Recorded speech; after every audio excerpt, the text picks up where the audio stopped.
আসসালামু আলাইকুম। আজকে আপনাদের একটা গল্প শোনানোর জন্য আসলাম। গল্প আহ, এটা ঈশপের গল্প। ঈশপের গল্পর মতোই আর কি, সঠিক আমি ব্যাখ্যা দিতে পারছি না।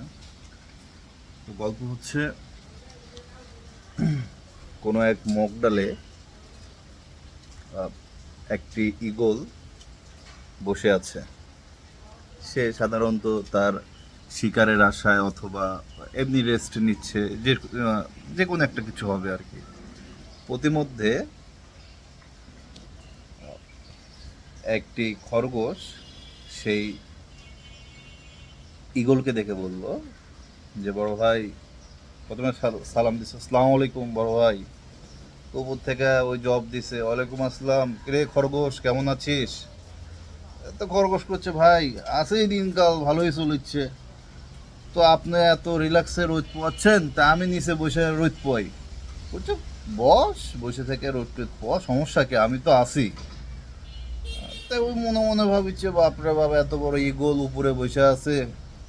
এখনকার দিনে নেতারের মতো আর কি, এত আমার মাথার উপরে বসে আছে। তা আমার কেউ কিছু বলার কেউ কেউ আছে নাকি? আমি গাছের গোড়াত বসে থাকলে কার বাপের কি ক্ষমতা আছে কিছু বলার? তো ঈগল তো দূরে একটা চাহনি দিয়ে দেখে আছে ওর শিকার খোঁজার লেগে। এর মধ্যে ক্ষুধার্ত শিয়াল যাচ্ছিল পাশ দিয়ে। সে গাছের পাশ দিয়ে যাচ্ছিল, রাস্তা দিয়ে যাচ্ছিল, যাইতে যাইতে দেখতেছে এই খরগোশ বসে আছে এই আশায়, রিল্যাক্সে বসে আসে এই আশায় যে ঈগল তাকে সাপোর্ট দিবে, ঈগল তাকে পাহারা দিবে। কিন্তু আদত কি সেইটা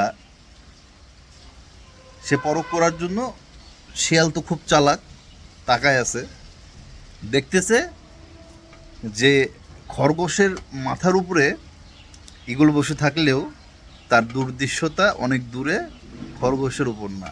এই সুযোগে সে খপ করে খরগোশের মাথার উপর কামড় বসায় দিছে, দিয়ে রিল্যাক্সে ধরে নিয়ে খেয়ে ফেলছে। খরগোশের ভবলীলা সাঙ্গ, পটলগুলো শেষ। কিন্তু খরগোশ কিন্তু চাইলেই পালাইতে পারতো, লুকাইতে পারতো, বাঁচাইতে, নিজের জীবন বাঁচাইতে পারতো। সেটা পারেনি কার আশায়? আহ, ওই ঈগলের আশায়। সুতরাং বর্তমান দিনে যারা এইরকম ঈগলের উপর নির্ভরশীল, তাদের থেকে সাবধান। নিজের পথ নিজে বের করতে হবে, নিজের সাথে নিজে লড়তে হবে। কার উপর আশা থাকবে না, আশা থাকলে শেষ জীবনটা। ধন্যবাদ।